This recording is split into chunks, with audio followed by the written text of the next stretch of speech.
아줌마, 우리 엄마 기일이니까 전이랑 탕국 신경 써서 해. 돈은 더 줄 테니까. 죽은 남편이 남긴 3억비 때문에 시작한 재벌집 식모살이. 저는 내 사모님, 분부대로 하겠습니다 하며 머리를 조아렸습니다. 제사상에 올릴 음식을 지지고 볶으며 병원에 계신 친정엄마 생각에 눈물을 훔치던 그때였어요. 엄마, 보고 싶어 죽겠어? 나 좀 데려가줘. 제사상의 노일 사진 앞에서 통곡하는 사모님. 그런데 그 사진 속 주인공은 치매에 걸려 병원에서 저만 기다리고 있는 우리 엄마였습니다. 저는 그 밤 요양병원에서 엄마를 데리고 제사상 앞으로 뛰어들어갔어요. 살아있는 사람 앞에 향을 피우고 절하던 그 집 딸의 비명과 30년간 감춰진 비밀이 터져나오기 시작한 건 바로 그 순간부터였습니다. 안녕하세요. 제 이름은 이연주 32살입니다. 여러분, 저는 재벌집 며느리도 아니고 로또에 당첨된 것도 아닌데 제 인생이 하룻밤 사이에 완전히 뒤집혔다고 하면 믿으시겠어요? 저는 아버지가 누군지도 모른 채 태어나서 평생을 반지하 단칸방에서 살았던 여자예요. 그런 제가 최근 겪은 모든 일들이 저도 아직 꿈만 같은데요. 흐릿한 기억 속 눅눅한 곰팡이 냄새가 진동하는 반지하 단칸방. 그곳엔 늘 엄마와 저 단둘뿐이었죠. 엄마는 조금 아프신 분이었습니다. 가끔 허공을 멍하니 응시하시다가 갑자기 소스라치게 놀라며 소리를 지르곤 하셨거든요. 내 아기, 뺏어가면 안 돼. 절대 안 돼. 엄마가 발작을 일으키실 때마다 어린 저는 무서워서 이불 속에 숨어 벌벌 떨었습니다. 그러다 조금 더 자라서는 제가 엄마를 지켜야 한다는 생각에 작은 몸으로 엄마를 꼭 끌어안아 드렸고요. 가난과 엄마의 병, 그리고 언제 쫓겨날지 모르는 불안함. 그게 제 어린 시절의 전부였죠. 엄마를 지키는 것, 그게 제 평생의 숙제였습니다. 그렇게 정신없이 살다 보니 어느새 어른이 되어 있더군요. 고등학교를 졸업하자마자 마트 캐셔로 일하면서 하루하루 버티던 어느 날, 제 척박한 인생에도 봄바람이 불어왔습니다. 택배기사로 일하던 민수 씨를 만난 거예요. 성실하고 착해 빠진 사람. 고아로 자라서 그런지 가족의 정을 누구보다 그리워하던 사람이었죠. 어느 날 민수 씨가 제 손을 꼭 잡고 말했습니다. 투박하고 거친 손이었지만 그 온기만큼은 세상 누구보다 따뜻했죠. 연주야, 나 가진 건 없지만 너랑 장모님 평생 굶기지 않을게. 나만 믿어. 그 말이 어찌나 든든하던지 눈물이 핑 돌더군요. 우리는 그렇게 작은 새방에서 엄마를 모시고 셋이서 살기 시작했습니다. 비록 가난했지만 셋이 둘러앉아 된장찌개 하나 놓고 밥 먹을 때가 제 인생에서 유일한 봄날이었던 것 같아요. 엄마도 사위가 들어오고 나서는 증세가 많이 좋아지셨거든요. 민수 씨를 친아들처럼 따르면서 우리 아들 밥 먹었어? 하고 챙기시는 모습을 보면 이제야 진짜 가족이 생긴 것 같아 마음이 놓였습니다. 민수 씨는 더 열심히 살았습니다. 저와 장모님을 호강시켜 주겠다며 입버릇처럼 말했죠. 연주야, 조금만 더 고생하자. 내가 짐차 하나 사서 돈 더 빨리 벌게. 우리 장모님 모시고 곰팡이 없는 집으로 이사 가야지. 그 약속을 지키겠다고 무리해서 빚을 내 화물 트럭을 샀습니다. 밤낮 없이 일하는 그 사람이 안쓰러우면서도 우리 미래를 생각하면 힘이 났죠. 그런데 행복은 왜 이렇게 짧은 걸까요? 야속한 운명은 우리를 가만두지 않았습니다. 그날은 비가 억수같이 쏟아지던 밤이었습니다.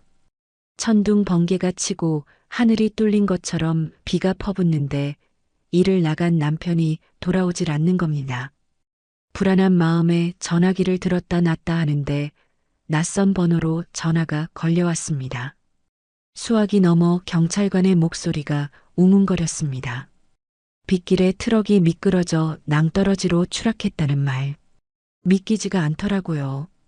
경찰서에 도착해 영안실의 차가운 공기를 마주했을 때, 그리고 하얀 천을 걷어냈을 때, 싸늘하게 식어버린 남편 얼굴을 보고 저는 그 자리에서 무너져 내렸습니다. 제 세상이 산산조각 나는 순간이었죠. 장례식장은 눈물바다가 되어야 마땅한데 우리에겐 슬퍼할 여유조차 주어지지 않았습니다. 조문객 대신 험상궂은 사채업자들이 들이닥쳤거든요.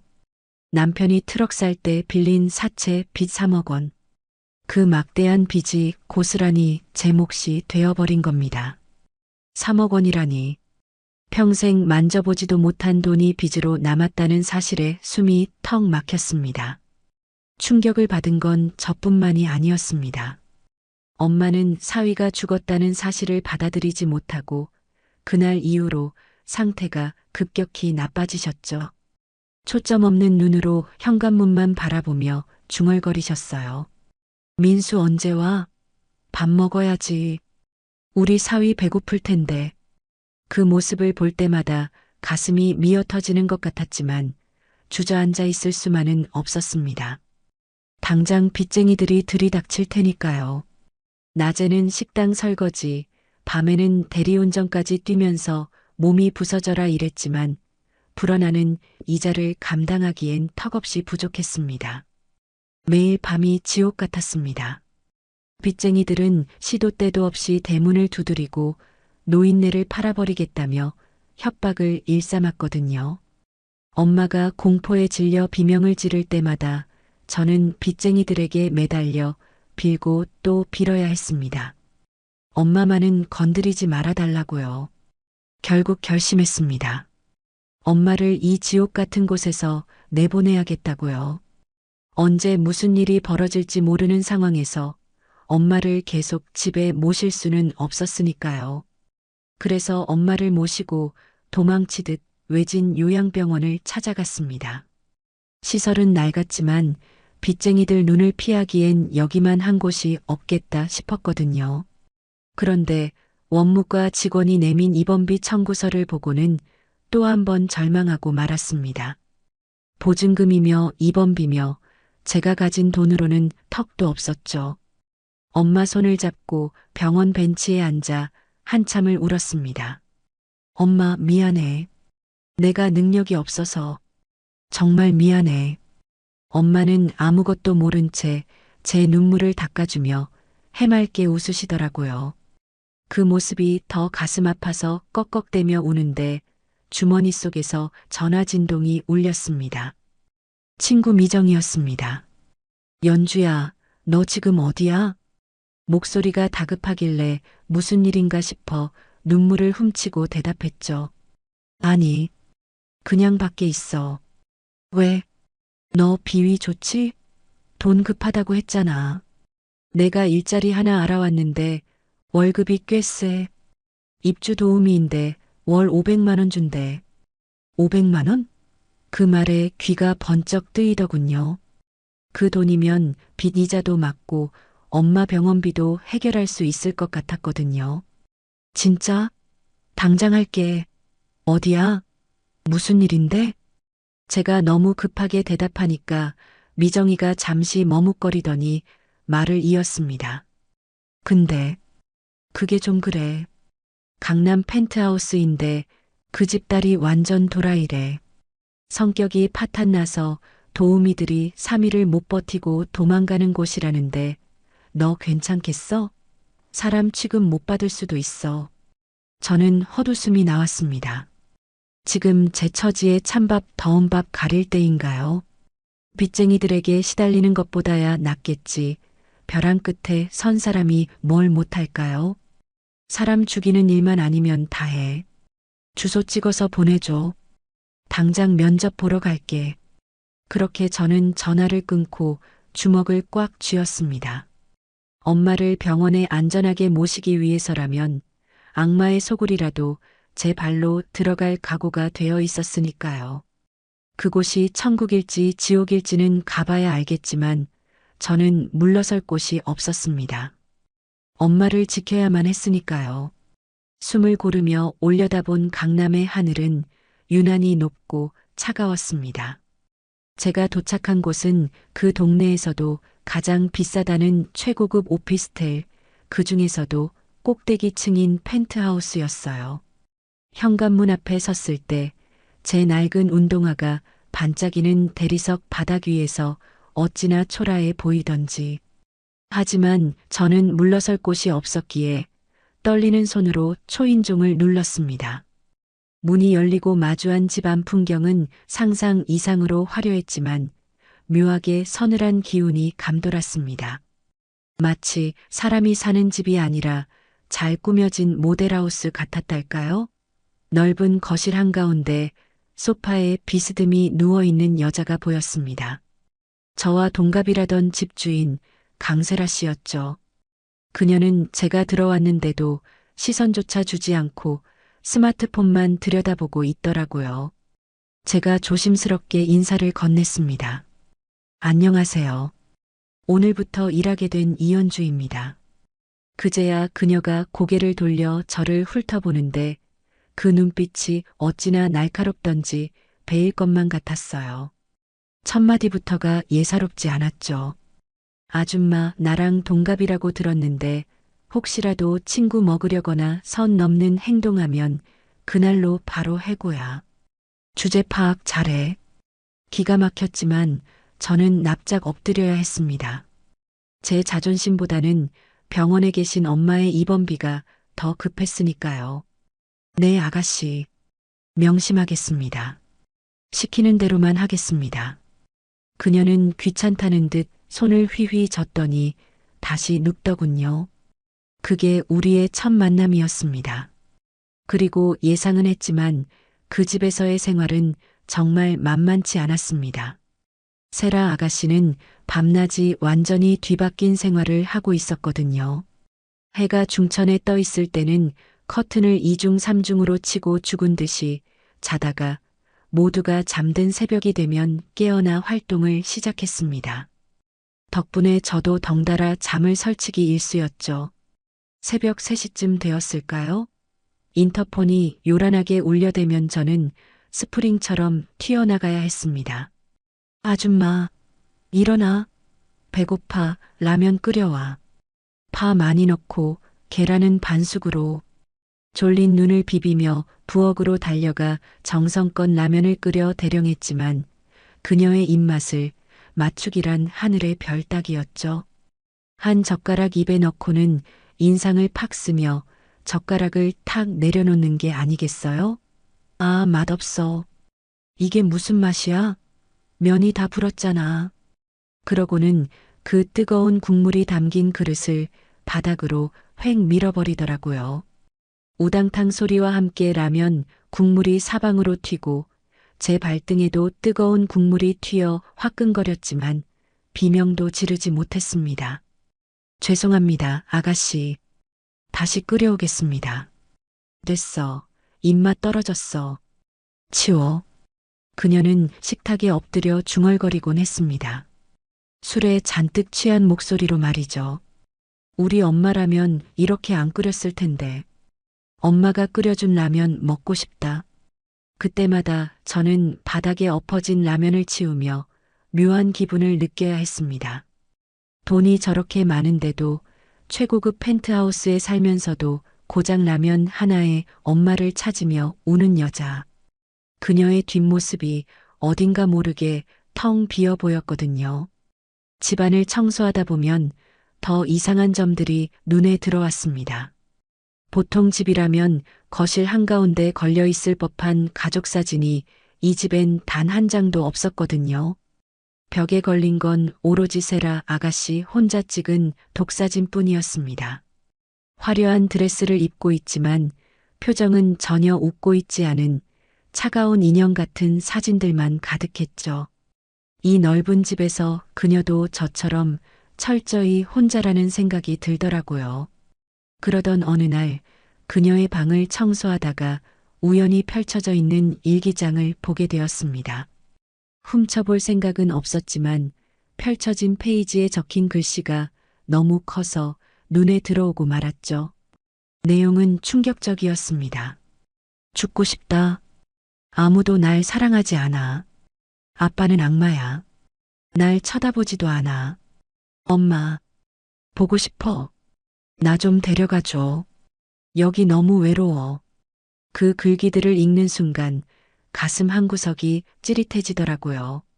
겉으로는 가시를 세우고 남들을 찌르는 고슴도치 같았지만 속은 골마 터져서 피를 흘리고 있었던 겁니다. 아빠를 악마라고 부르고 엄마를 그리워하며 매일 밤 술로 지새우는 여자. 그녀가 부리는 히스테리가 단순히 성격이 나빠서가 아니라 살려달라는 비명처럼 느껴지기 시작했죠. 물론 그렇다고 해서 제 삶이 편해진 건 아니었습니다. 제 주머니 속 휴대폰은 하루에도 수십 번씩 진동하며 저를 옥죄어 왔으니까요. 이연주 씨, 오늘까지 이자 입금 안 되면 알지? 요양병원으로 찾아간다? 빚쟁이들이 보낸 협박 문자를 볼 때마다 심장이 덜컥 내려앉았습니다. 화장실에 숨어 그 문자를 읽으며 입술을 깨물고 눈물을 삼켜야 했죠. 그때 밖에서 세라 아가씨가 소리를 질렀어요. 아줌마, 어디 갔어? 내 주스 안 가져오고 뭐해? 그녀가 저에게 온갖 모욕적인 말을 퍼부어도 라면 그릇을 던져도 저는 속으로 되뇌었습니다. 감사합니다. 아가씨 덕분에 저희 엄마 병원비 낼 수 있어요. 그렇게 생각하지 않으면 버틸 수가 없었거든요. 그녀의 갑질은 저에게 돈이었고 그 돈은 곧 엄마의 생명줄이었으니까요. 벼랑 끝에 선 저에게 자존심 따위는 사치였죠. 그렇게 숨막히는 줄타기를 하며 한 달이라는 시간이 흘렀습니다. 월급이 통장에 찍히던 날 저는 빚쟁이들에게 이자를 보내고 안도의 한숨을 내쉬었죠. 이제 또 한 달을 버틸 수 있겠구나 싶어서요. 그날은 웬일인지 세라 아가씨가 술을 마시지 않고 맨정신으로 거실에 앉아 있었습니다. 검은색 원피스를 단정하게 차려입은 모습이 낯설기까지 하더라고요. 늘 흐트러진 모습만 보다가 그런 모습을 보니 딴 사람 같기도 했고요. 이연주 씨, 이리 좀 와봐. 처음으로 아줌마가 아닌 제 이름을 불러주는 그녀에게 다가가 조심스럽게 물었습니다. 네, 아가씨. 필요한 게 있으신가요? 그녀는 잠시 머뭇거리는 듯 손가락을 만지작거리더니 평소의 날선 목소리가 아닌 조금은 가라앉은 목소리로 말했습니다. 너 요리 좀 하지? 저번에 끓여준 미역국 먹을 만하더라. 감사합니다. 입에 맞으셨다니 다행이네요. 그래서 말인데 내일 모레가 우리 친엄마 기일이야. 기일이라는 단어에 저도 모르게 움찔했습니다. 엄마가 돌아가셨구나. 그래서 그렇게 술만 마시면 엄마를 찾았구나 싶어서요. 제사상 좀 제대로 봐줘. 내가 할 줄 아는 게 없어서 그래. 그녀가 고개를 숙이며 덧붙이는 말이 제 가슴을 쳤습니다. 돈은 달라는 대로 줄게. 재료도 제일 좋은 걸로 사서 우리 엄마 드실 거니까 정말 맛있고 예쁘게 차려줘. 부탁할게. 그녀의 눈빛이 흔들리고 있었습니다. 늘 도끼로 가득 차 있던 눈동자에 슬픔이 그득 고여 있었죠. 누군가에게 부탁이라는 걸 처음 해보는 사람처럼 어색해 보였습니다. 아빠랑 새엄마는 엄마 기일 기억도 안 해. 아니, 기억하기 싫어하겠지. 나 혼자 지내는 제사니까 네가 좀 도와주면 좋겠어. 그 말을 듣는데 저도 모르게 울컥하더라고요. 재벌가 딸이라 남부러울 것 없이 사는 줄 알았는데 자기 엄마 제사상 하나 같이 차려줄 가족이 없다는 게 얼마나 서러운 일인지 아니까요. 저도 남편 보내고 홀로 막막함과 외로움을 뼈저리게 겪고 있었으니까요. 이 넓은 펜트하우스에서 혼자 향을 피우고 있을 그녀의 모습이 상상되니 도저히 남일 같지가 않았습니다. 네, 걱정 마세요. 제가 친정 엄마 제사 지내는 마음으로 정성껏 준비할게요. 아가씨 어머니께서 생전에 좋아하시던 음식 있으시면 말씀해 주세요. 제가 솜씨 발휘 한번 해보겠습니다. 제 대답에 세라 아가씨가 희미하게 웃었습니다. 입주하고 처음 보는 미소였죠. 고마워. 엄마는 약과를 좋아하셨대. 그리고 동그랑땡도. 아, 맞다. 영정 사진은 내가 따로 금고에 보관하고 있으니까 상만 잘 차려줘. 그녀는 그렇게 말하고 방으로 들어갔습니다. 닫힌 방문을 바라보며 저는 다짐했죠. 비록 돈 때문에 시작한 일이지만 이번만큼은 진심을 다해 도와주겠다고요. 외로운 영혼을 위로해 주는 건 같은 상처를 가진 사람만이 할 수 있는 일이니까요.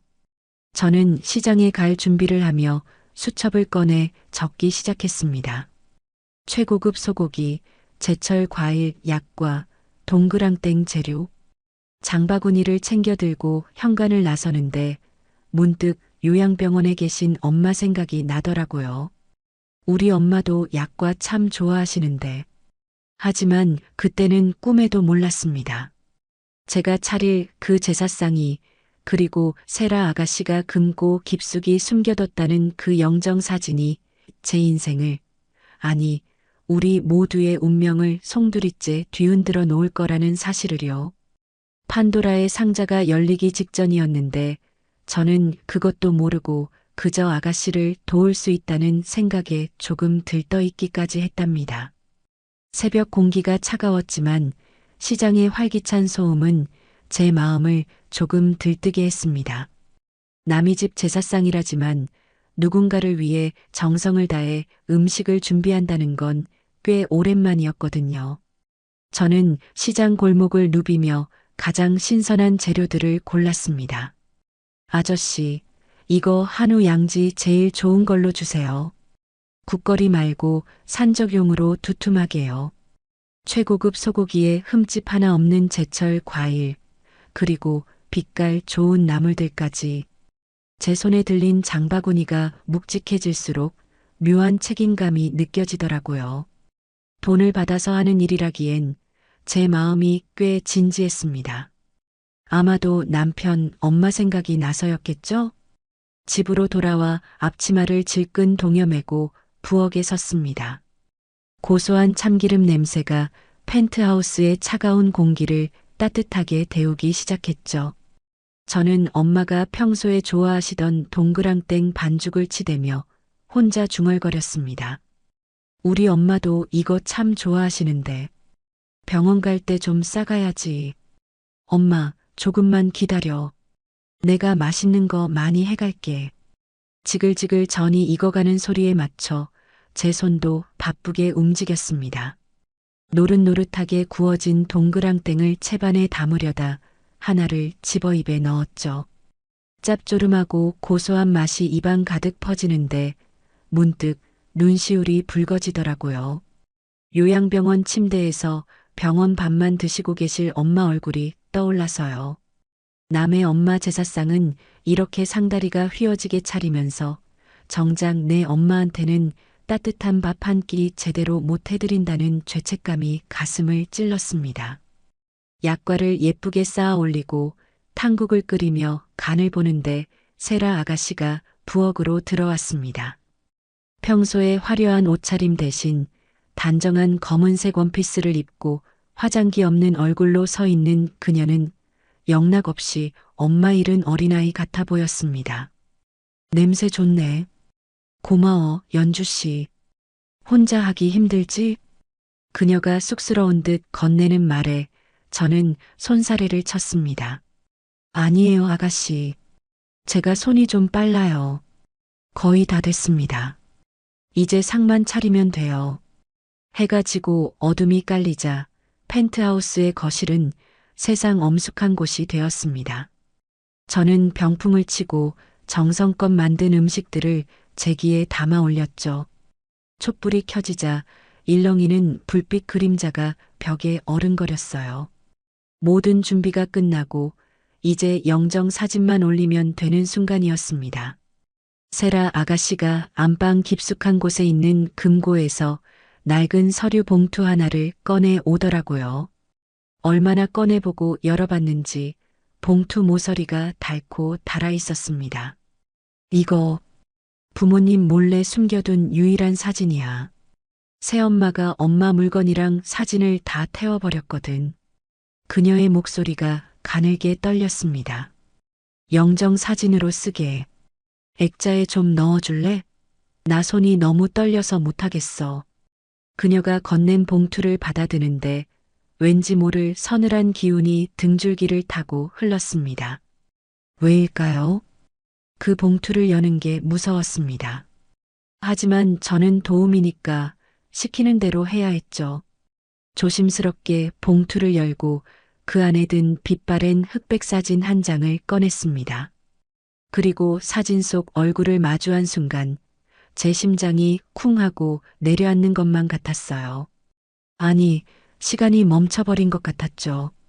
사진 속에는 앳된 얼굴의 젊은 여자가 환하게 웃고 있었습니다. 곱게 빗어넘긴 머리, 선한 눈매, 그리고 목덜미에 있는 작은 점 하나까지 제 손이 사시나무 떨듯 떨리기 시작했습니다. 눈을 비비고 다시 봐도 헛것을 본 게 아니었습니다. 사진 속 젊은 여자는 제 지갑 속에 꼬깃꼬깃 접혀 있는 사진과 똑같았고 지금 요양병원에 누워 계신 제 엄마 최명자 씨가 틀림없었으니까요. 도플갱어 같은 그런 우연은 세상에 있을 리 만무했고 이건 그냥 제 엄마였습니다. 젊은 시절의 엄마. 제가 아주 어릴 때 앨범에서 봤던 그 모습 그대로였죠. 머릿속이 하얗게 변하고 현기증이 나서 비틀거렸습니다. 제가 휘청거리자 세라 아가씨가 놀라서 다가왔어요. 연주 씨? 왜 그래? 어디 아파? 저는 떨리는 목소리를 간신히 억누르며 물었습니다. 입술이 말라붙어 말이 잘 나오지 않았지만 확인해야 했죠. 아가씨, 이분이 정말 돌아가셨어요? 세라 아가씨는 슬픈 눈으로 고개를 끄덕였습니다. 응, 나 5살 때 교통사고로. 아빠가 그랬어. 그 말을 듣는 순간 흩어져 있던 퍼즐 조각들이 머릿속에서 요란한 소리를 내며 맞춰지기 시작했습니다. 엄마가 가끔 허공을 보며 했던 말들. 내 아기, 세라, 뺏어가면 안 돼. 불이 났어. 뜨거워. 엄마가 헛소리를 하는 게 아니었던 겁니다.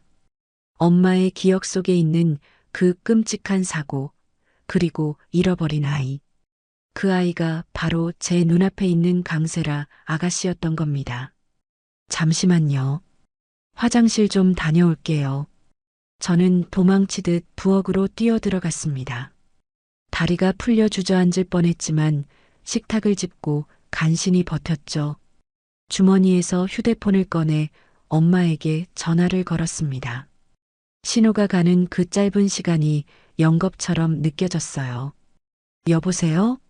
보호자분 무슨 일이세요? 간병인이 전화를 받았습니다. 저기 죄송한데 엄마 좀 바꿔주세요. 급해요. 지금 깨어 계시죠? 잠시 후 수화기 너머로 엄마의 느릿한 숨소리가 들려왔습니다. 연주야, 우리 딸.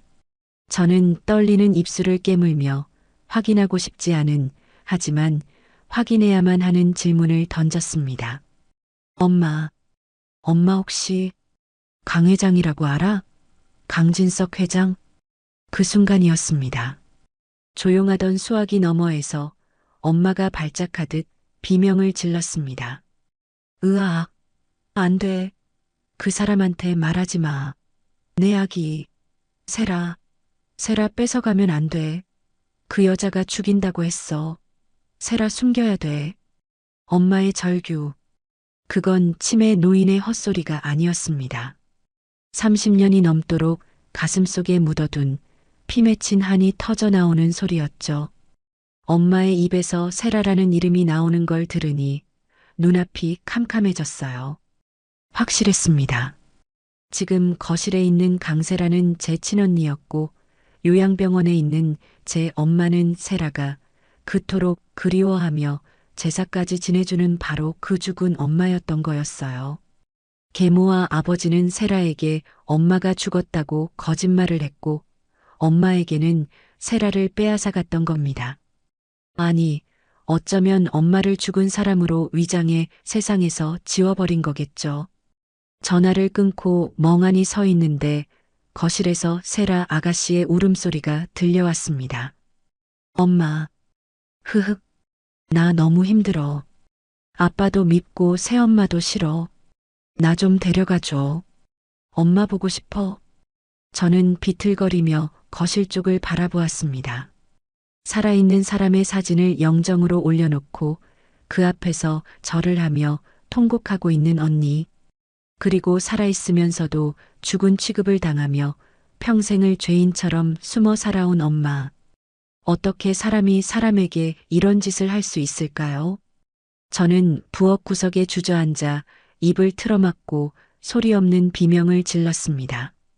세라 아가씨, 아니 언니가 저렇게 슬프게 우는데 저는 당장 달려가서 엄마 살아있어. 라고 소리칠 수가 없었습니다. 이 사실을 모두 말하면 언니가 감당할 수 있을까요? 혹시라도 그 계모라는 사람이 알게 되면 엄마가 위험해지지는 않을까요? 오만 가지 생각이 머릿속을 헤집어 놓았습니다. 하지만 한 가지 확실한 건 분명했어요. 저 거실에 차려진 제사상은 가짜라는 것. 그리고 내 엄마 최명자 씨는 저 차가운 액자 속에 갇혀 있을 뿐이 아니라는 것. 언니는 엄마 사진을 붙들고 하염없이 울고 있었습니다. 엄마, 내가 갈까? 나 그냥 죽어서 엄마한테 갈까? 그 말을 듣는데 더 이상 참을 수가 없더라고요. 제 심장이 터질 것 같아서 이 지독한 연극을 더는 보고만 있을 수 없어서 눈물이 범벅이 된 얼굴을 닦고 저는 결심했습니다. 이 미친 연극의 커튼을 내가 내려야겠다고. 죽은 줄 알고 제사상을 차리는 딸과 딸을 뺏기고 미쳐버린 엄마를 내가 다시 만나게 해줘야겠다고요. 저는 부들거리는 다리에 힘을 주고 일어섰습니다. 이제 제사를 지낼 게 아니라 기적을 만들어야 할 시간이니까요. 저는 눈물을 훔치고 짐짓 태어난 척 목소리를 가다듬었습니다. 떨림이 새어나가지 않도록 아랫입술을 꾹 깨물었죠. 아가씨, 술이 다 떨어졌네요. 제사 지내려면 술이 있어야 하지 않겠어요? 제가 잠깐 편의점 가서 사올게요. 제 말에 세라 아가씨는 고개도 들지 않은 채 영정 사진만 바라보며 힘없이 손짓했습니다. 그래. 갔다 와. 빨리 와야 해. 그녀의 목소리는 이미 울음으로 잠겨 갈라져 있었습니다. 저는 죄책감과 조급함이 뒤섞인 마음으로 겉옷을 챙겨 입고 현관을 나섰어요. 도어락이 잠기는 소리를 듣자마자 저는 미친 사람처럼 엘리베이터 버튼을 눌러댔습니다. 숫자가 천천히 바뀌는 그 짧은 시간이 저에게는 연극과도 같았죠. 1층 로비를 가로질러 도로변으로 뛰쳐나갔습니다. 밖에는 비가 추적추적 내리고 있더라고요. 빗물에 젖은 아스팔트 위로 차들이 쌩쌩 지나가는데 빈 택시는 좀처럼 보이지 않았습니다. 발을 동동 구르며 도로 한복판으로 뛰어들다시피 해서 겨우 택시 한 대를 세웠죠. 기사님, 현대 요양병원이요. 최대한 빨리 가주세요. 제발요. 사람 목숨이 달렸어요. 제 몰골이 말이 아니었는지 기사님은 백미러로 저를 힐끔 보시더니 말없이 속력을 높여주시더라고요. 차창 밖으로 흐르는 도시의 불빛들이 빗물에 번져 뭉개지는데 제 마음도 딱 그랬습니다. 엉망진창으로 뒤섞여서 뭐가 뭔지 모르겠는 하지만 단 하나 엄마를 데려와야 한다는 생각만은 선명했죠. 엄마, 제발 자지 말고 기다려. 엄마 딸 세라 살아있어. 내가 만나게 해줄게. 30분쯤 달렸을까요? 택시가 요양병원 정문 앞에 멈춰 섰습니다. 저는 지갑에 있는 현금을 몽땅 꺼내 기사님께 쥐어드리고는 차 문을 박차고 나갔어요.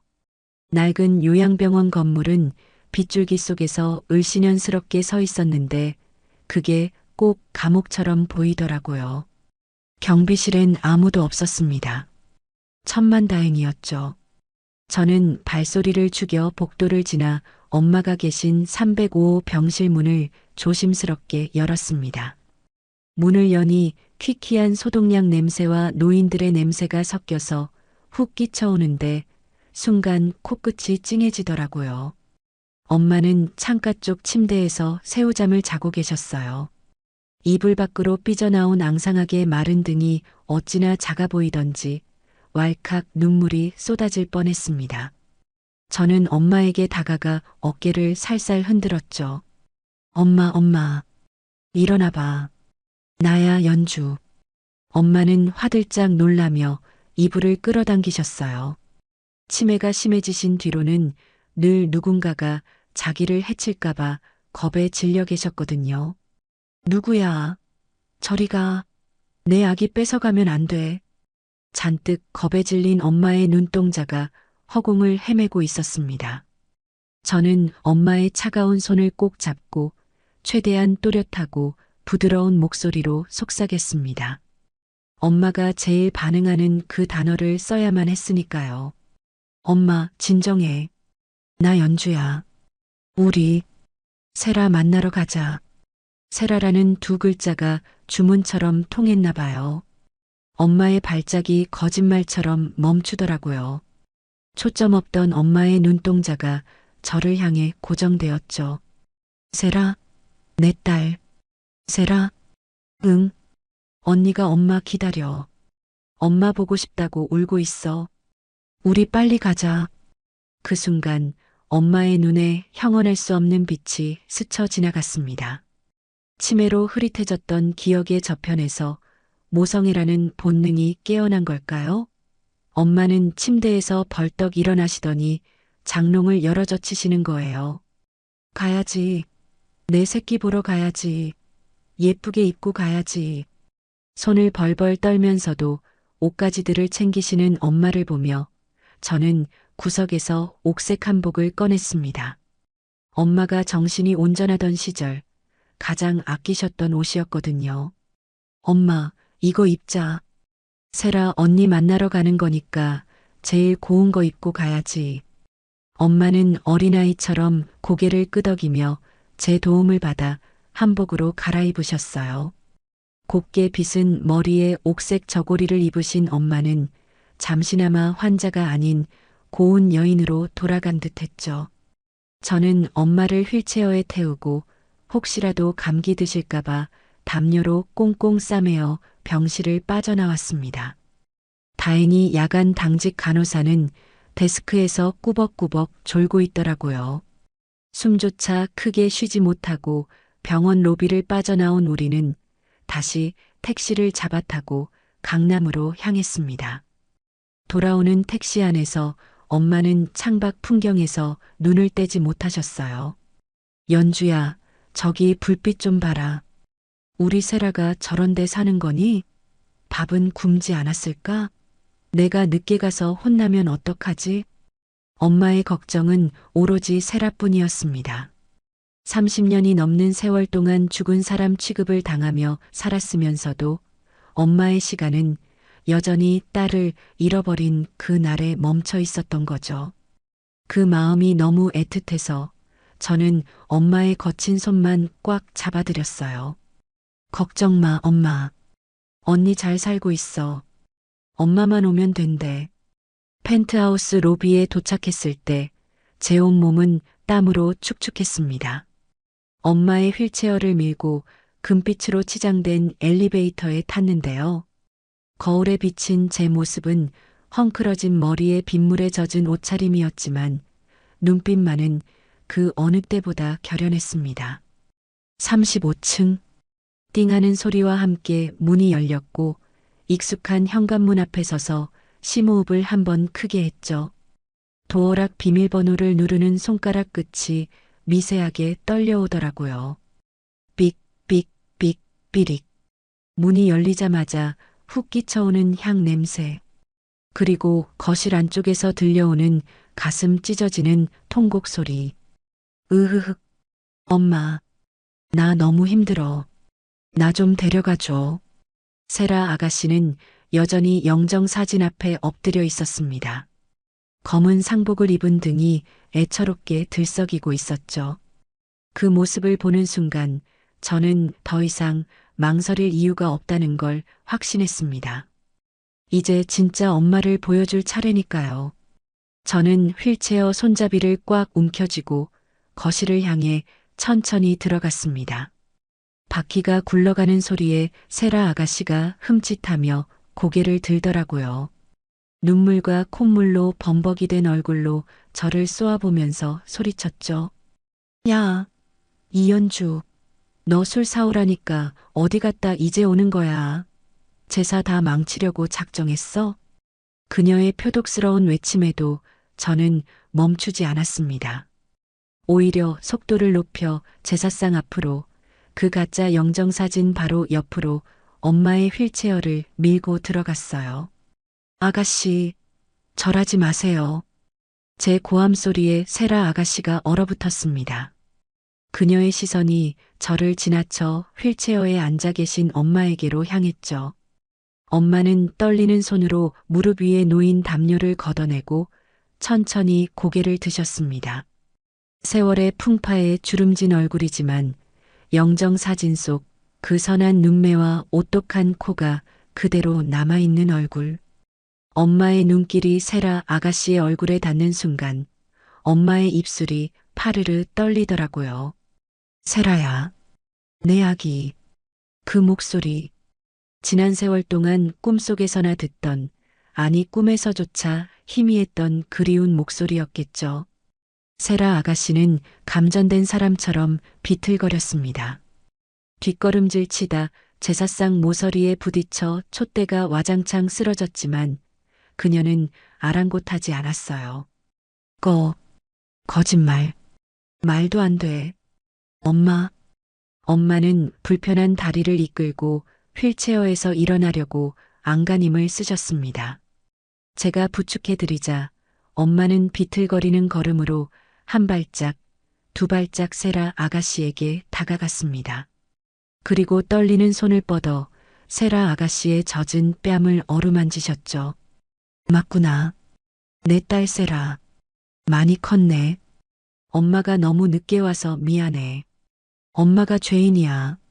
엄마의 손길이 닿자마자 세라 아가씨는 그 자리에 주저앉아 무너져 내렸습니다. 그동안 쌓아왔던 도끼가 순식간에 눈물로 녹아내리는 것 같았어요. 엄마, 진짜 엄마야? 아빠가 죽었다고 했는데, 교통사고로 시신도 못 찾았다고 했는데, 아냐, 안 죽었어. 저 여자가, 장미의 그 나쁜 년이 나 가뒀어. 우리 세라 못 보게. 엄마의 입에서 계모의 이름이 나오자 세라 아가씨의 눈동자가 공포와 분노로 흔들렸습니다. 하지만 그것도 잠시 그녀는 엄마의 허리를 끌어안고 짐승처럼 울부짖었습니다. 엄마, 보고 싶었어? 엄마 역시 딸을 부둥켜 안고 목 놓아 우셨습니다. 내 새끼, 불쌍한 내 새끼. 엄마가 지켜줬어야 했는데. 거실 바닥에 엉겨붙어 우는 두 모녀의 모습. 30년이라는 긴 세월 동안 서로를 죽은 사람으로, 잃어버린 사람으로 알고 살았던 두 여인이 다시 만나는 기적 같은 장면이었죠. 그 모습을 지켜보던 저도 더는 참지 못하고 고개를 돌려 눈물을 훔쳤습니다. 가슴이 먹먹해서 숨을 쉴 수가 없었거든요. 한참을 그렇게 울던 세라 아가씨가 충혈된 눈으로 저를 올려다보았습니다. 연주 씨가 데려온 거야? 이분이. 정말 우리 엄마 맞아? 꿈 아니지? 저는 흐르는 눈물을 닦으며 고개를 끄덕였습니다. 이제는 숨겨왔던 진실을 말할 차례였죠. 더 이상 남인 척할 수 없었으니까요. 네, 맞아요. 아가씨 어머니세요. 그리고 제 어머니이기도 하고요. 언니, 뭐, 언니? 세라 아가씨의 눈이 휘둥그레졌습니다. 그녀는 믿기지 않는다는 듯 엄마와 저를 번갈아 쳐다보더라고요. 엄마가 제 손을 잡아 세라 아가씨의 손 위에 포개주며 말씀하셨습니다. 세라야, 네 동생 연주다. 엄마 뱃속에 있을 때 너랑 헤어졌어. 네가 언니야. 출생의 비밀이 밝혀지는 순간 세라 아가씨의 표정이 묘하게 일그러졌습니다. 충격과 혼란, 그리고 알 수 없는 안도감 같은 것이 스쳐 지나갔죠. 그녀는 떨리는 손으로 제 손을 꽉 잡았습니다. 네가 내 동생이라고? 그래서 나한테 그렇게 잘해줬던 거야? 그 모진 꼴을 다 당하면서도? 사실 저도 이 사진 보고 알았어요. 엄마랑 둘이 살려면 돈이 필요해서 참았던 거고, 언니가 이렇게 슬퍼하는데 당연히 엄마 모셔와야죠. 제 대답에 세라 아가씨, 아니, 언니는 저를 와락 끌어안았습니다. 고마워. 연주야, 정말 고마워. 네가 우리 엄마 살려줬어. 언니가 평생 이 은혜 갚을게. 차갑고 도도했던 재벌가 막내딸의 가면이 벗겨지고 따뜻한 피가 흐르는 진짜 언니의 모습이 드러난 순간이었습니다. 우리는 서로를 부둥켜 안고 한참을 울었습니다. 이 넓고 차가운 집이 처음으로 사람의 온기로 가득 채워지는 것 같았어요. 우리는 제사상을 치웠습니다. 영정사진은 찢어서 쓰레기통에 버려버렸죠. 대신 따뜻한 밥상을 새로 차렸습니다. 동그랑땡과 탕국을 데웠고 엄마가 좋아하신다는 약과도 접시에 담았어요. 셋이 둘러앉은 밥상은 그 어떤 진수성찬보다 풍성했습니다. 엄마는 떨리는 손으로 언니 밥숟가락에 생선살을 발라 올려주셨고 언니는 그런 엄마를 보며 밥을 먹다 말고 또 울컥해 눈물을 쏟았죠. 많이 먹어, 내 새끼. 말랐어. 왜 이렇게 말랐어? 엄마도 많이 먹어.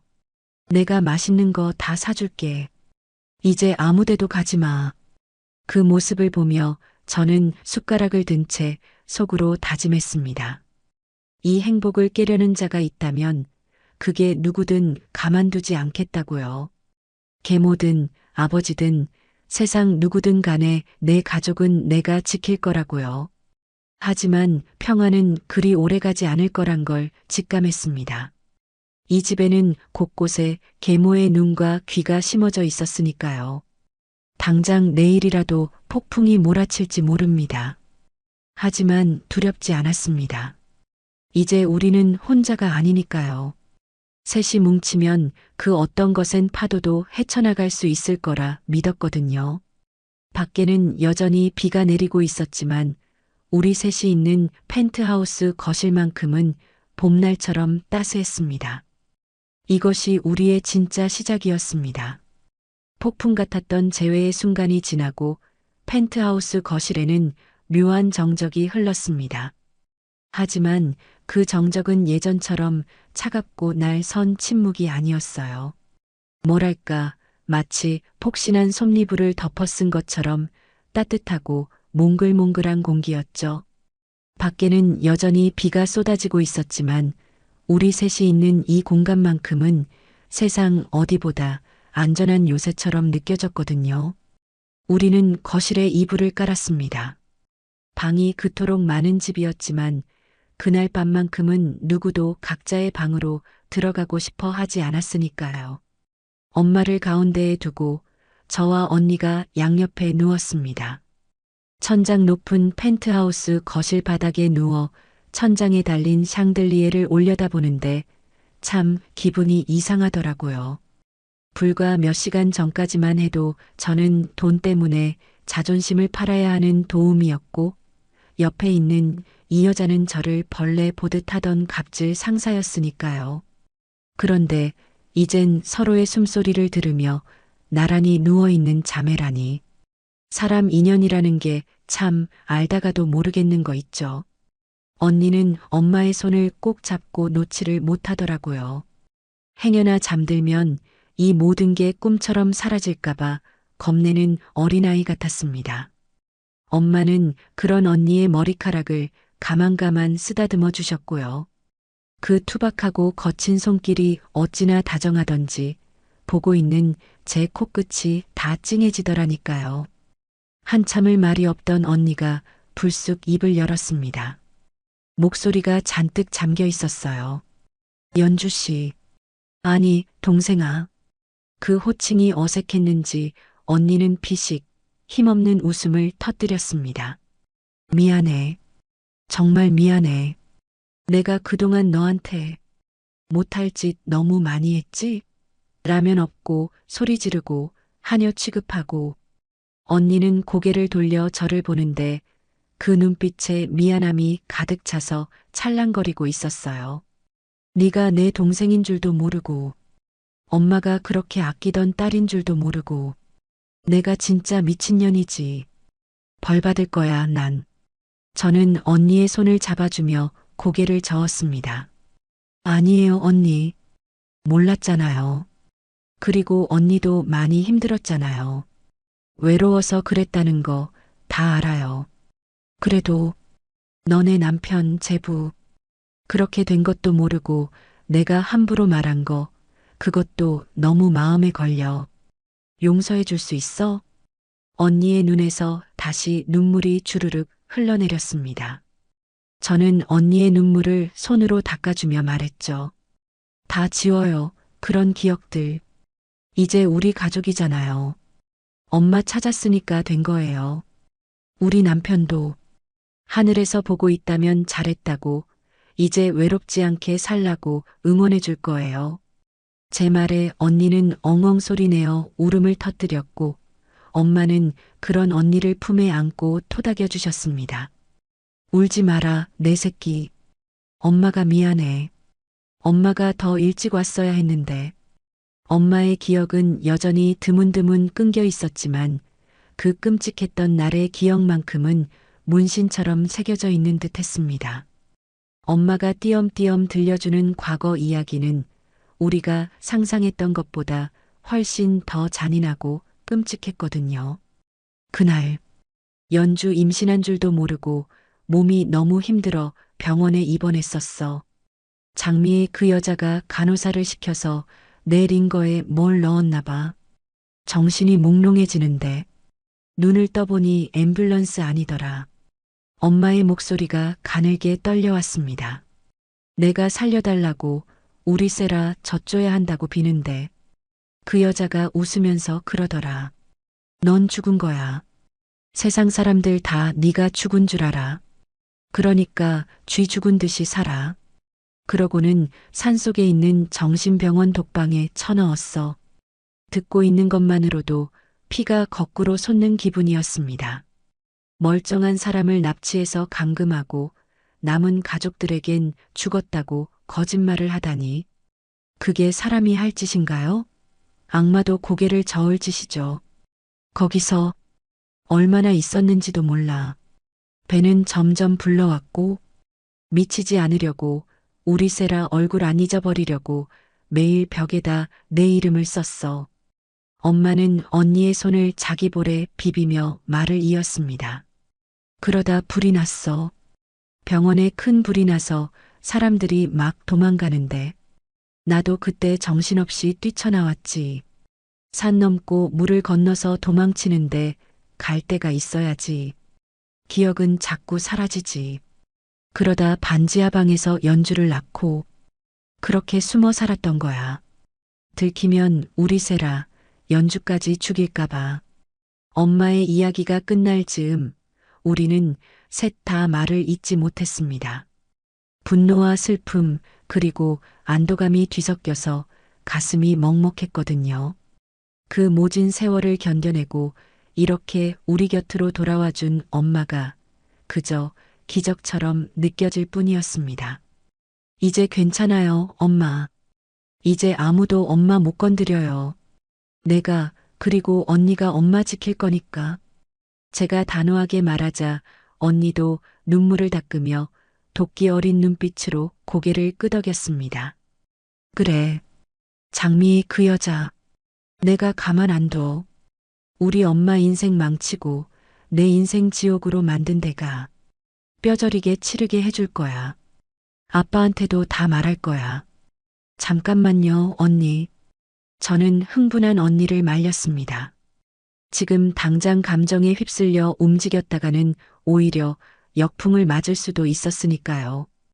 그 계모라는 여자는 보통 내기가 아닌데 30년을 완벽하게 속여온 사람이니 우리가 섣불리 덤벼들었다가는 엄마가 다시 위험해질 수도 있었습니다.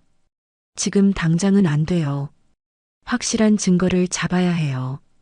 그리고 아버지가 회장님이 믿어주실까요?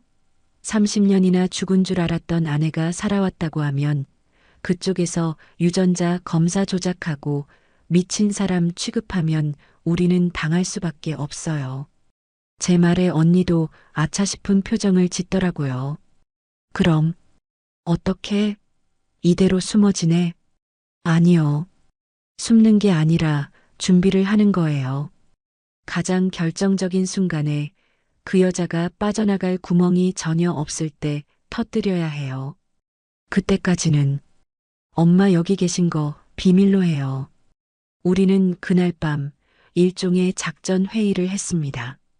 엄마를 이 넓은 펜트하우스 어디에 숨겨야 할지, 외부 사람들 눈을 어떻게 피할지 머리를 맞댔죠. 다행히 이 집은 워낙 넓고 방도 많아서 마음만 먹으면 사람 하나 숨기는 건 일도 아니었습니다. 안방 안쪽에 드레스룸이랑 연결된 작은 방이 있어. 거긴 부모님도 잘 안 들어오고 나만 쓰는 공간이니까 엄마 거기 계시면 돼. 언니가 눈을 반짝이며 제안했습니다. 그리고 밥은 내가 챙겨드릴게. 연주 너는 평소처럼 행동해. 도우미 일 계속하면서 다른 사람들 눈치 못 채게 연기해줘. 네, 알겠어요. 그리고 아빠, 아니, 회장님께 접근할 방법도 찾아봐야겠어요. 회장님이 엄마를 직접 보시게 해야 해요. 사진이나 말이 아니라 실물을 딱 마주치게 해야 그쪽도 발뺌을 못하죠. 그렇게 우리는 새벽이 올 때까지 소곤소곤 이야기를 나누었습니다.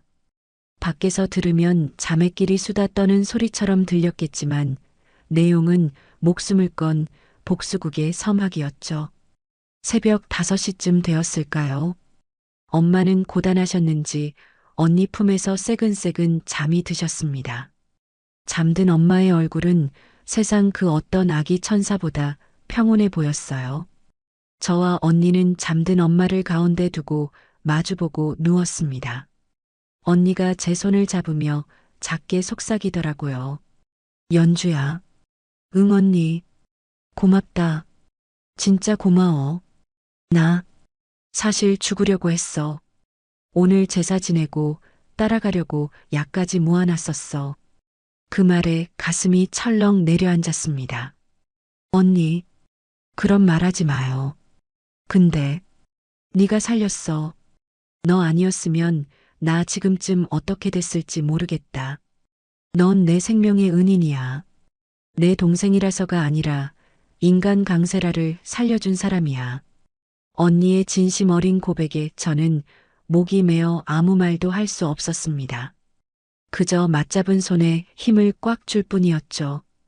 우리는 말하지 않아도 알 수 있었습니다. 이제 우리는 한 배를 탔고 죽어도 같이 죽고 살아도 같이 산다는 것을요.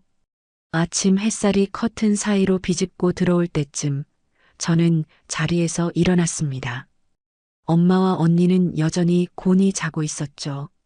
저는 부엌으로 가서 아침 식사를 준비했습니다. 도마질 소리에 깬 언니가 부스스한 얼굴로 나오더니 식탁에 앉아 저를 빤히 쳐다보더라고요. 야, 이연주. 너 호칭 정리 좀 하자. 이제 도움이 아니잖아. 내 동생이잖아. 반말해. 아유, 어떻게 그래요. 입버릇이 돼서 잘 안 고쳐져요. 제가 웃으며 대답하자 언니가 짐짓 엄한 표정을 지었습니다. 명령이야. 집주인 명령. 언니라고 해. 그리고 나한테 존댓말 쓰면 월급 10만 원씩 깎는다? 알았어. 아니, 알았어, 언니. 처음으로 입 밖으로 내뱉어 본 반말. 어색했지만 묘하게 짜릿하더라고요. 우리는 식탁에 마주 앉아 킥킥대며 웃었습니다. 펜트하우스에 웃음꽃이 핀 건 아마 이 건물이 지어지고 처음이었을 거예요. 하지만 우리의 이 평화로운 아침이 폭풍전야라는 걸 그때는 미처 몰랐습니다. 점심쯤 되었을까요? 엄마를 안방 안쪽 비밀방에 모셔두고 저는 거실 청소를 하고 있었습니다. 언니는 회사 일 때문에 서재에 들어가 있었고요. 그때 현관 도어락 소리가 들렸습니다. 띠리릭. 저와 언니는 동시에 얼어붙었습니다. 이 시간에 올 사람이 없었거든요. 문이 열리고 들어온 사람은 이 집의 살림을 총괄하는 김집사였습니다. 계모가 심어둔 첩자나 다름없는 여자였죠. 깐깐하고 의심 많은 눈초리로 집안을 훑어보는데 제 등줄기에 식은땀이 흘렀어요. 이연주 씨, 청소는 다 했어요? 근데 집안 공기가 좀 다르네. 뭐랄까, 사람 냄새가 난다고 해야 하나? 그녀는 킁킁거리며 냄새를 맡더니 안방 쪽을 힐끔 쳐다보더라고요. 사모님께서 안방 금고 확인 좀 하라고 하셔서요. 잠시 들어갈게요. 심장이 쿵 하고 떨어지는 것 같았습니다. 안방에는 지금 엄마가 계신데 엄마가 숨어 있는 그 비밀방은 금고 바로 옆이었거든요. 엄마가 혹시라도 인기척을 내거나 김 집사가 문을 열어보기라도 한다면 모든 게 끝장나는 상황이었습니다. 저는 걸레를 든 손을 바들바들 떨며 앞을 가로막았습니다. 집사님, 지금 세라 아가씨가 안방에서 주무시고 계세요. 예민하신 거 아시잖아요. 깨시면 난리 날 텐데. 어머, 그래요? 아가씨 서재에 계신 거 아니었나? 김 집사는 여우 같은 눈을 가늘게 뜨며 저를 훑어보았습니다. 의심이 가득한 눈빛이었죠. 비키세요. 확인만 하고 나올 테니까. 안방 문고리를 잡은 김 집사의 손이 돌아가려는 찰나 제 심장은 발밑으로 쿵 떨어지는 것 같았어요. 안방 안쪽 비밀방에 엄마가 숨어 계시는데 김 집사가 문을 열고 들어가면 모든 게 끝장나는 상황이었으니까요. 30년 만에 찾은 엄마를, 이 집안의 비밀을 캐내는 첩자 같은 여자에게 들킬 수는 없었죠. 저는 다급하게 김 집사의 앞을 막아서며 소리쳤습니다. 아니, 집사님, 아가씨 지금 주무신다니까요. 깨시면 진짜 난리 나요. 저번에도 도우미 한 분 머리채 잡혀서 나간 거 모르세요? 제 목소리가 너무 컸는지 김 집사는 눈살을 찌푸리며 저를 흘겨보더라고요. 이연주 씨, 목소리 좀 낮춰요. 누가 들으면 싸우는 줄 알겠네. 그리고 아가씨 성격 내가 몰라요? 10년을 모셨는데 사모님 심부름이라 어쩔 수 없어요. 잠깐 확인만 하고 나올 거라니까 왜 이렇게 유난이야? 그녀는 제 어깨를 거칠게 밀치고는 기어이 문을 열고 들어갔습니다. 쿵! 닫히는 문소리가 마치 단두대가 내려가는 소리처럼 들리더라고요. 저는 사색이 되어 발만 동동 구르고 있었죠. 그때였습니다. 야, 김 집사, 너 지금 뭐 하는 거야? 서재에 있던 세라 언니가 문을 박차고 뛰쳐나왔습니다. 눈에는 도끼가 서려 있었죠. 언니는 안방으로 뛰어들어가 김 집사의 멱살을 잡고 흔들었습니다.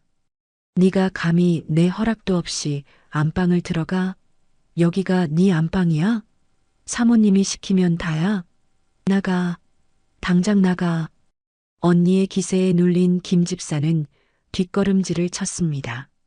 아니, 아가씨, 그게 아니라 사모님께서. 시끄러워. 꼴도 보기 싫으니까 당장 꺼져. 내 눈앞에 띄지 마. 언니가 골프채를 휘두르며 위협하자 김 집사는 기겁하며 도망치듯 방을 나갔습니다. 하지만 그녀가 나가면서 남긴 눈빛, 그 뱀 같은 눈빛이 제 뇌리에 박혔습니다. 뭔가 있어. 분명히 뭔가 숨기고 있어. 그녀는 의심의 씨앗을 품고 나간 게 분명했습니다. 계모에게 바로 보고할 게 뻔했죠. 우리는 김 집사가 나가자마자 안방 문을 걸어 잠갔습니다.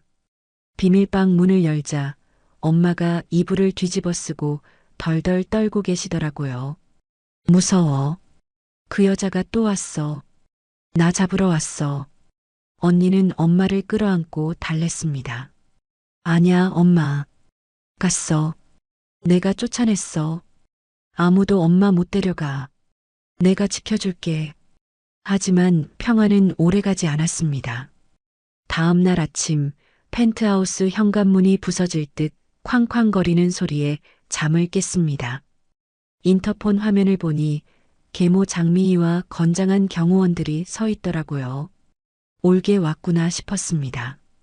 김 집사가 예상대로 일러바친 거죠. 문 열어. 강세라. 이연주. 안에 있는 거 다 알아.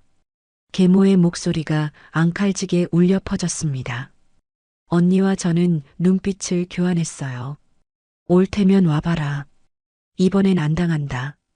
우리는 엄마를 안방 비밀방 가장 깊숙한 옷장에 숨겼습니다. 엄마, 절대 나오면 안 돼.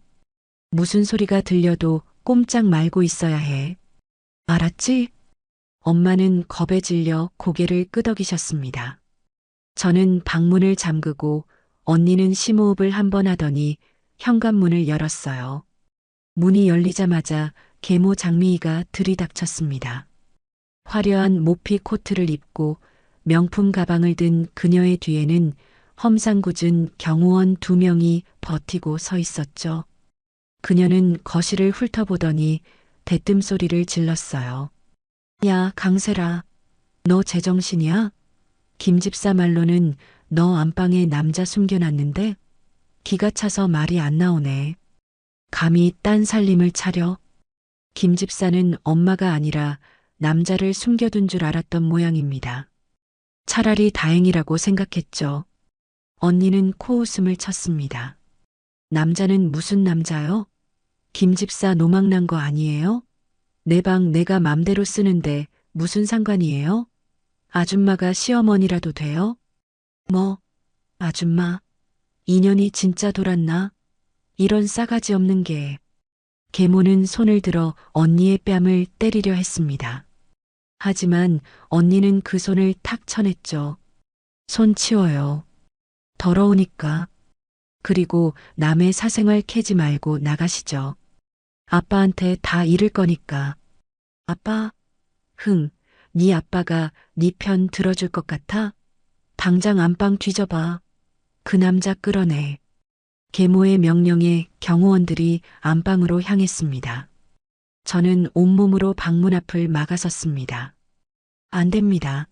사모님, 이러시면 안 돼요. 이건 주거 침입이에요. 비켜, 이 천한 거사. 너도 한 패지? 내가 모를 줄 알아? 도우미 주제에 어디서 주인을 가르쳐?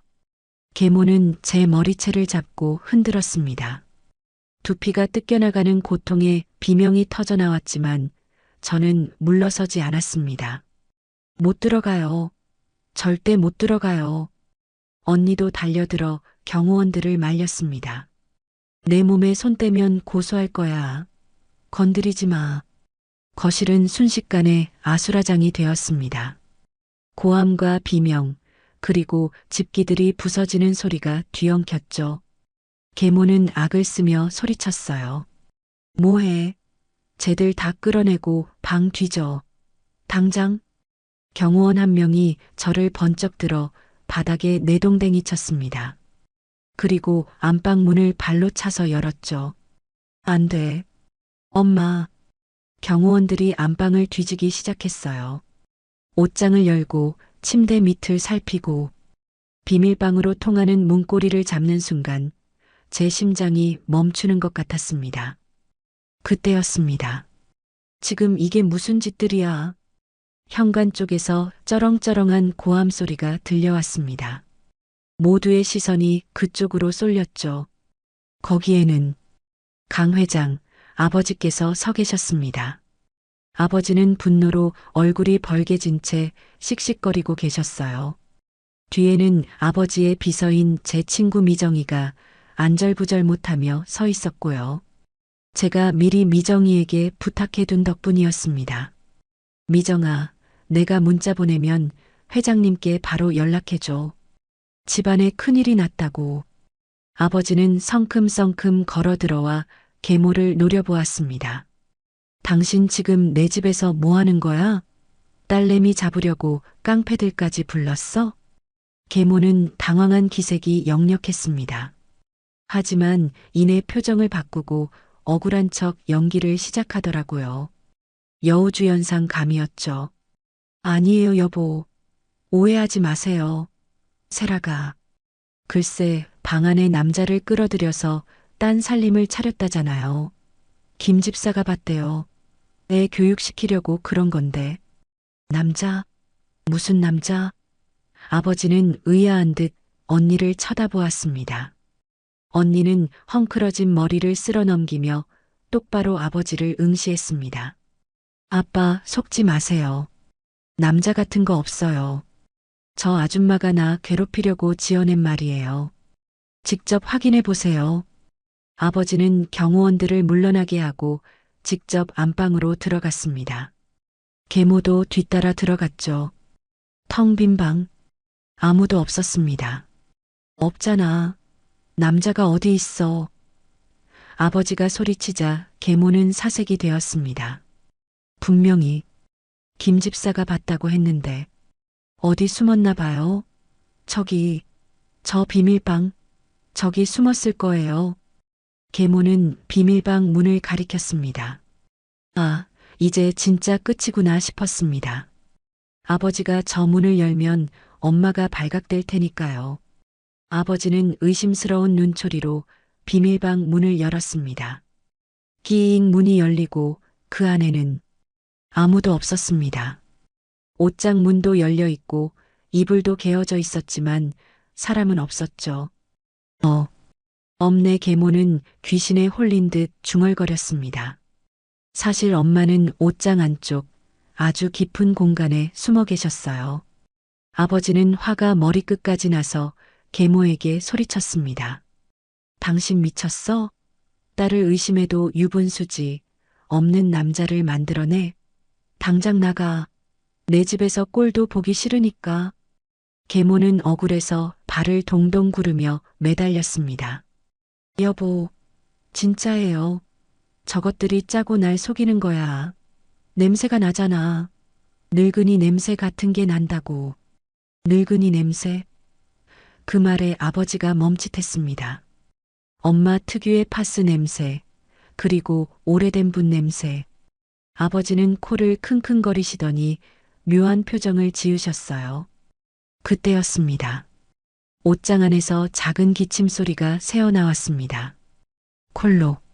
정막 속에서 그 소리는 천둥 소리처럼 크게 들렸습니다. 계모의 눈이 번뜩였습니다. 들었죠? 여보, 저기 사람 있잖아. 내가 뭘 했어. 계모는 득달같이 달려들어 옷장 문을 활짝 열어젖혔습니다.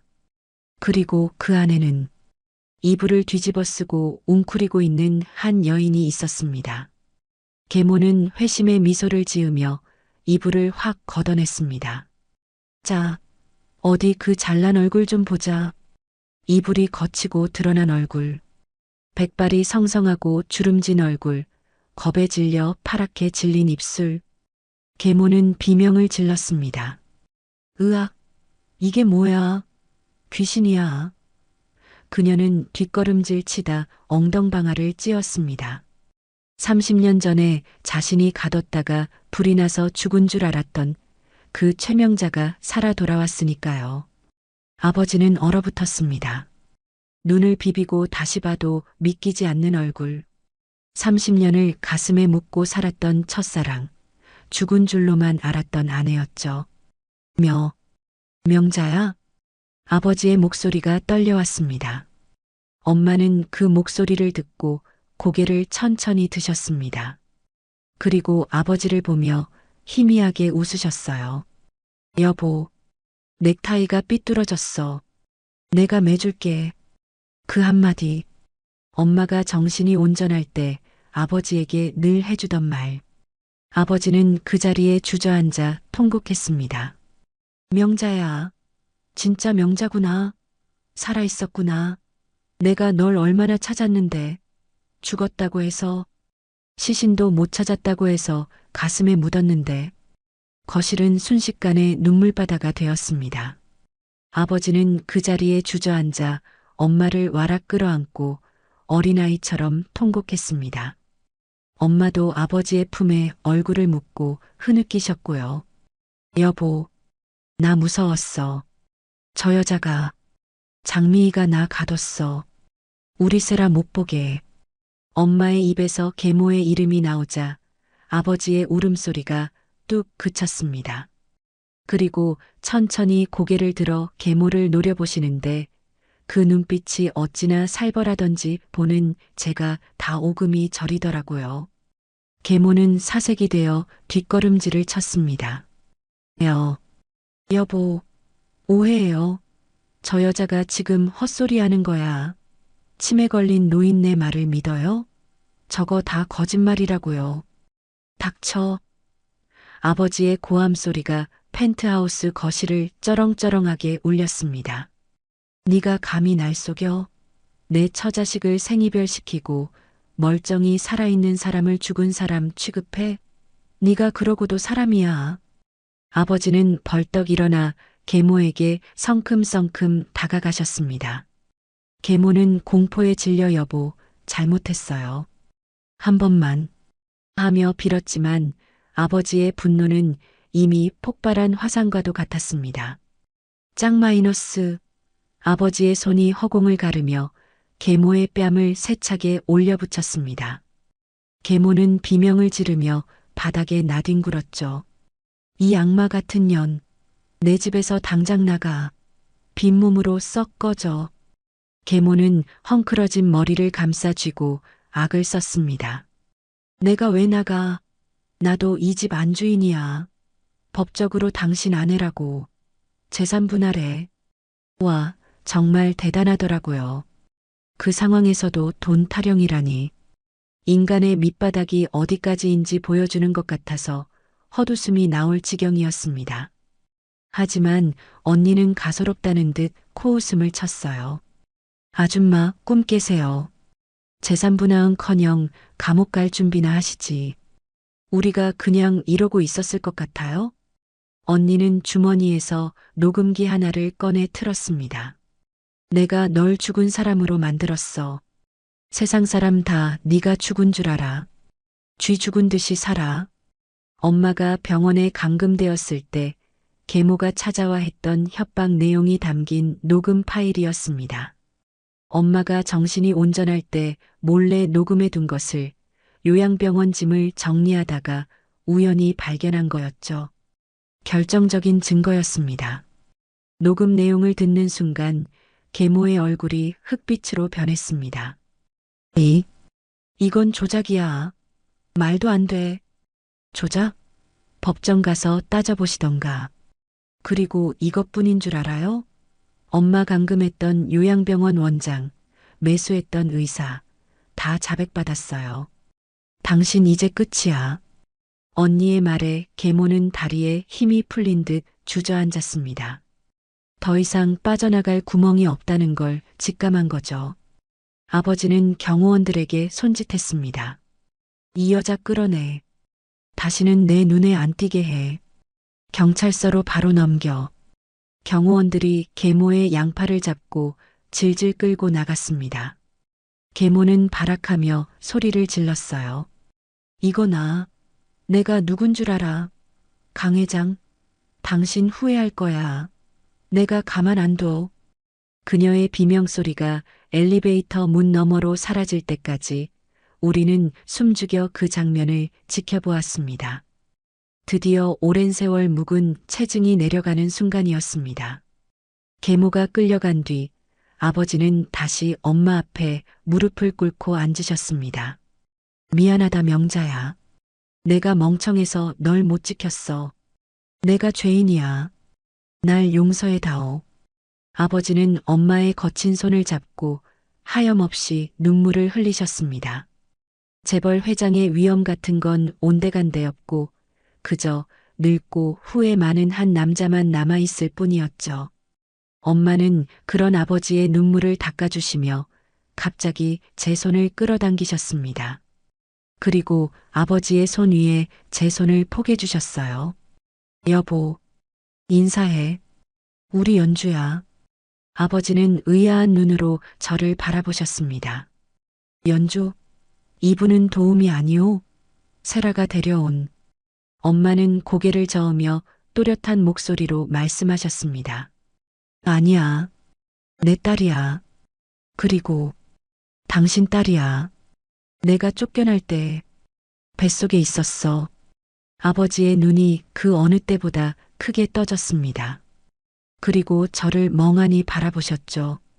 입을 벌린 채 말을 잇지 못하셨습니다. 뭐라고? 네. 내 딸이라고? 저는 이미 알고 있었지만 막상 아버지의 입에서 내 딸이라는 소리를 들으니 심장이 쿵쾅거려 견딜 수가 없더라고요. 평생을 아버지 없는 자식이라는 소리를 들으며 자랐는데 그 아버지가 바로 눈앞에 계시니까요. 그동안 사무쳤던 그리움과 원망 그리고 안도감이 한꺼번에 밀려와 목이 메었습니다. 저는 떨리는 목소리로 평생 가슴속에만 담아두었던 그 호칭을 불렀습니다. 아빠, 딸 연주예요. 아버지는 떨리는 손으로 제 얼굴을 감싸주셨습니다. 그리고 저를 찬찬히 뜯어보셨죠. 세상에. 그러고 보니 명자 젊었을 때랑 눈매가 똑같구나. 내가 왜 몰라봤을까? 아버지는 저를 와락 끌어안으셨습니다. 그 품은 넓고 따뜻했습니다. 한 번도 느껴보지 못한 아버지의 품. 낯설지만 늘 그리워하던 냄새였어요. 미안하다. 미안하다 아가. 아비가 못나서 널 그 험한 세상에 내버려뒀구나. 뱃속에 있는 줄도 모르고 내가 죽일 놈이다. 아버지의 뜨거운 눈물이 제 어깨를 적셨습니다. 저도 참았던 설움이 폭발해서 엉엉 울고 말았어요. 아빠. 평생 불러보지 못한 그 이름을 목 놓아 불렀습니다. 세라 언니도 우리 셋을 끌어안으며 같이 울었습니다. 아빠, 이제 알았으니까 됐어. 이제 우리 넷이 같이 살면 돼. 아무도 헤어지지 말고. 그날 밤 우리 가족은 서로를 부둥켜 안고 한참을 울고 또 웃었습니다. 30년의 세월을 건너뛰어 드디어 완전한 가족이 된 것이었죠. 며칠 뒤 계모는 구속되었습니다. 감금, 폭행, 사문서, 위조 등 죄목이 한두 가지가 아니었거든요. 변호사들이 줄줄이 사임하고 재판에서도 중형을 피할 수 없을 거라고 하더라고요. 인과응보, 사필귀정이라는 말이 딱 맞는 결말이었죠. 아버지는 저를 바로 호적에 올리셨습니다. 강연주. 제 이름이 주민등록 등본에 아버지, 어머니, 그리고 언니와 함께 나란히 올라간 걸 보고 한참을 울었습니다. 종이 한 장일 뿐인데 그게 왜 그렇게 무겁고 따뜻하게 느껴지던지요. 그리고 아버지는 제 남편 민수 씨의 빚 3억을 일시불로 다 갚아주셨습니다. 제가 극구 사양했지만 아버지는 단호하셨어요. 이건 아비 노릇 못했던 거 갚는 거라고 해다오. 네가 그동안 짊어졌던 짐, 사위 빚 갚아주는 게 장인 도리 아니겠냐? 장인이라는 말에 가슴이 뭉클해졌습니다. 하늘에 있는 민수 씨도 듣고 있을까요? 당신한테 장인어른이 생겼다고 이제 우리 빚 다 갚았으니 내 걱정은 하지 말라고요. 우리는 펜트하우스에서 다 같이 살게 되었어요. 언니는 우울증 약을 다 갖다 버리고 대신 엄마와 매일 산책을 다니며 밝아졌고요. 저는 이삿짐을 정리하다가 남편의 낡은 작업복 주머니에서 낡은 통장 하나를 발견했습니다. 장모님 만난 거 사주기. 통장 이름이 참 촌스럽죠? 펼쳐보니 매달 3만 원, 5만 원씩 입금된 내역이 빼곡하더라고요. 점심값 아끼고 담뱃값 아껴서 모은 돈이 꽤 쌓여 있었습니다. 그리고 마지막 페이지엔 삐뚤빼뚤한 글씨로 메모가 적혀 있었어요. 우리 연주, 나 만나서 고생만 하지? 미안해 사랑해. 장모님도 사랑합니다. 나중에 이 돈으로 장모님 소고기 사드려야지. 저는 통장을 끌어안고 펑펑 울었습니다. 바보 같은 사람. 자기 밥이나 챙겨 먹지. 장모님 생각은 끔찍하게 했구나. 하늘에 있는 남편이 우리를 지켜준 것 같아서 고맙고 미안했습니다. 여보, 나 이제 안 외로워. 아빠도 찾고 언니도 찾았어. 당신 장모님, 이제 내가 잘 모실게. 고마워, 사랑해. 저는 그 돈으로 새 정장을 한 벌 샀습니다. 아버지 회사에 첫 출근할 때 입으려고요. 아버지가 비서실에 자리를 마련해 주셨거든요. 이제 도우미 이연주가 아니라 당당한 재벌가 딸이자 커리어 우먼으로 새 인생을 시작하는 거죠. 언니도 경영 수업을 받으며 회사 일에 참여하기로 했고요. 우리는 이제 더 이상 슬픈 과거에 얽매이지 않고 희망찬 미래를 향해 나아가기로 했습니다. 가끔 엄마가 치매 증상으로 엉뚱한 소리를 하실 때도 있지만 그럴 때마다 우리는 웃어넘깁니다. 아버지가 옆에서 지극정성으로 보살피시거든요. 명자야, 나 누구야? 누구긴 누구야, 내 신랑이지. 넥타이 또 삐뚤어졌네. 세 사람의 웃음소리가 펜트하우스 가득 울려 퍼질 때면 저는 생각합니다. 이것이 진짜 해피엔딩이라고요. 비록 많이 돌아왔고 아팠지만 그래서 더 소중한 우리 가족의 행복이라고 말이죠. 장미희가 구속되고 1년이라는 시간이 흘렀습니다. 펜트하우스 창밖으로 보이는 강남의 야경은 여전히 화려하지만 이제 저에게는 그 불빛들이 차갑게 느껴지지 않았어요. 따뜻한 오렌지빛으로 보인달까요? 아마 제 마음속에 진짜 봄이 찾아왔기 때문이겠죠. 계모는 재판에서 징역 15년을 선고받았습니다. 강금, 폭행, 사문서 위조, 횡령. 죄목을 나열하기도 입 아플 정도였죠. 변호사들마저 등을 돌릴 정도로 그녀의 악행은 명백했고 법정에서 최후 진술을 할 때조차 반성은커녕 내가 이 집안을 일으켰다며 악을 쓰다가 끌려나갔다고 하더라고요. 지금은 차가운 감옥 독방에서 그토록 혐오하던 가난하고 좁은 방의 맛을 톡톡히 보고 있겠죠. 인과응보라는 말이 이보다 더 잘 어울릴 수는 없을 겁니다. 처음 회사에 출근하던 날 남편이 모아둔 비상금으로 산 남색 정장을 입고 거울 앞에 섰는데 어찌나 떨리던지. 낙하산이라고 수군거리는 사람들도 있었지만 저는 개의치 않았어요. 밑바닥부터 굴러본 제 깡다구와 생활력을 업무에 쏟아부었거든요. 복사기 토너 가는 법부터 서류 정리, 일정 관리까지 남들이 귀찮아하는 일부터 도맡아 했더니 이제는 강주임 없으면 회사가 안 돌아간다는 소리까지 듣고 있답니다. 우리 언니는 예전에 그 히스테릭하고 날카로웠던 모습은 온데간데 없고 이제는 카리스마 넘치는 커리어 우먼이 다 됐죠. 우울증 약도 다 끊었고요. 가끔 야근하고 들어오면 연주야, 맥주 한잔 할까? 하며 제 방으로 찾아오는데 씻고 나와서 쌩얼로 맥주캔 부딪힐 때면 우리가 진짜 자매구나 싶어서 웃음이 납니다. 가장 큰 변화는 역시 우리 엄마 명자씨겠죠. 엄마의 치매 증상은 기적처럼 호전되었어요. 물론 완치는 아니지만 예전처럼 발작을 일으키거나 사람을 못 알아보는 일은 거의 없어졌습니다. 의사 선생님도 가족들의 사랑과 안정된 환경이 최고의 치료제라며 놀라워하시더라고요. 엄마는 요즘 꽃꽂이에 푹 빠지셨어요. 펜트하우스 베란다를 작은 정원으로 꾸며놓고 하루 종일 꽃들에게 말을 거십니다. 아이고, 예뻐라. 우리 세라 닮았네. 이건 우리 연주 닮았고. 아버지는 그런 엄마 곁을 한시도 떠나지 않으십니다. 회장직은 전문 경영인에게 맡기고 일선에서 물러나셨거든요.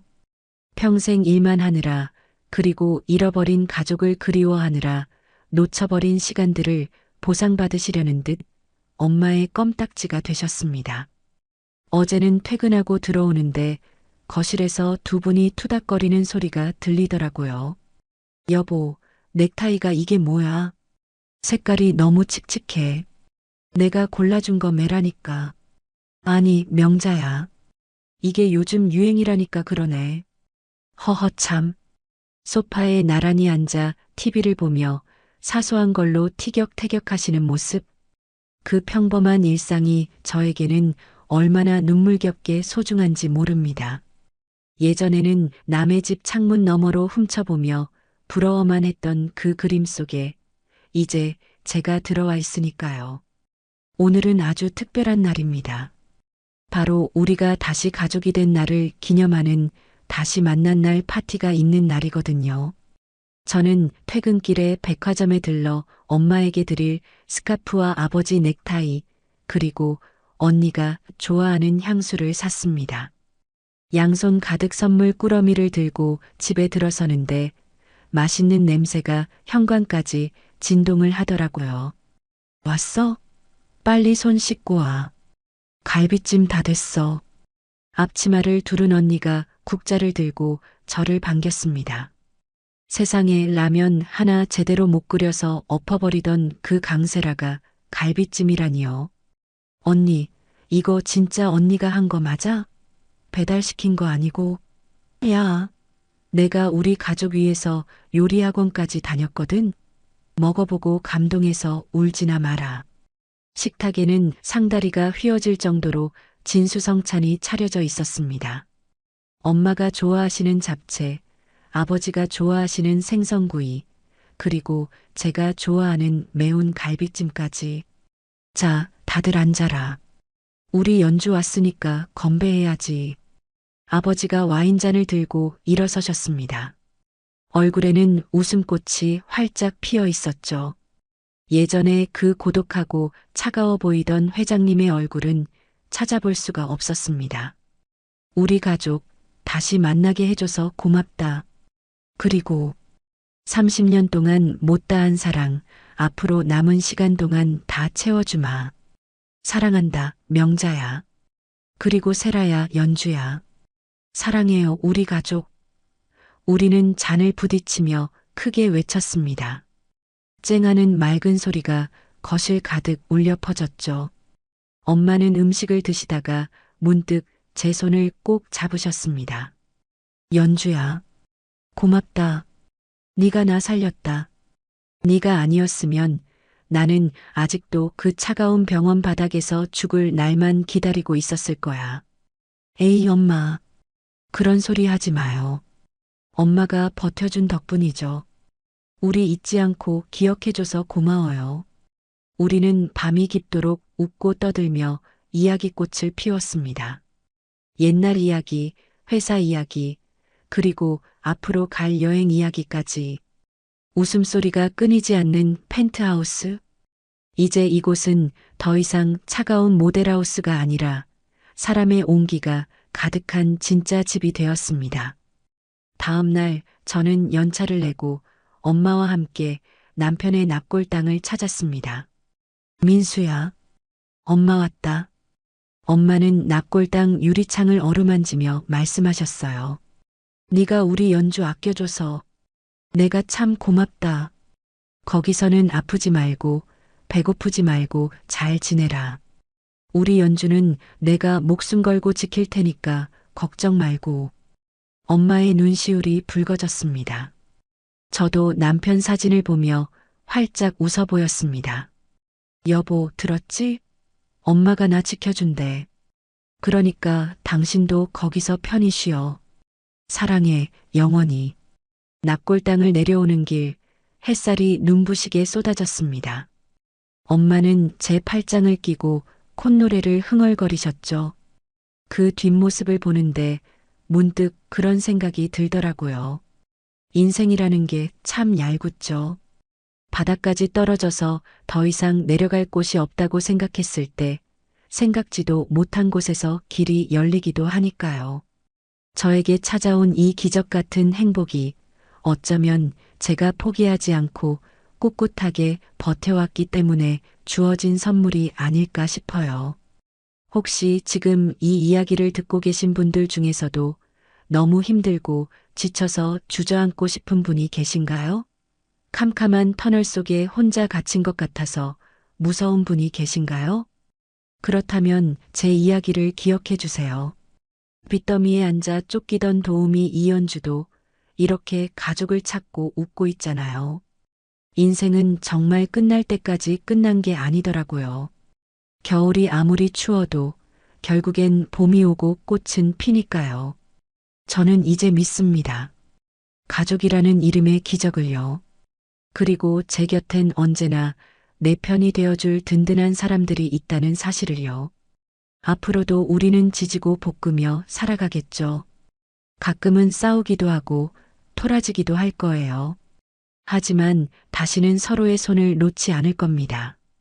우리는 폭풍우를 뚫고 만난 세상에서 가장 단단한 가족이니까요. 지금까지 제 이야기를 들어주셔서 감사합니다. 여러분의 삶에도 따뜻한 봄날이 기적 같은 행복이 찾아오기를 진심으로 바랄게요. 지금까지 제 얘기 들어주셔서 감사합니다. 모두 행복하세요. 네, 정말 한 편의 드라마보다 더 드라마 같은 이야기였죠. 벼랑 끝에 몰린 삶 속에서도 어머니를 지키려 했던 효심, 그리고 그 진심이 만들어낸 기적 같은 가족 상봉의 순간들. 듣는 내내 가슴이 먹먹하기도 하고 또 통쾌하기도 했습니다.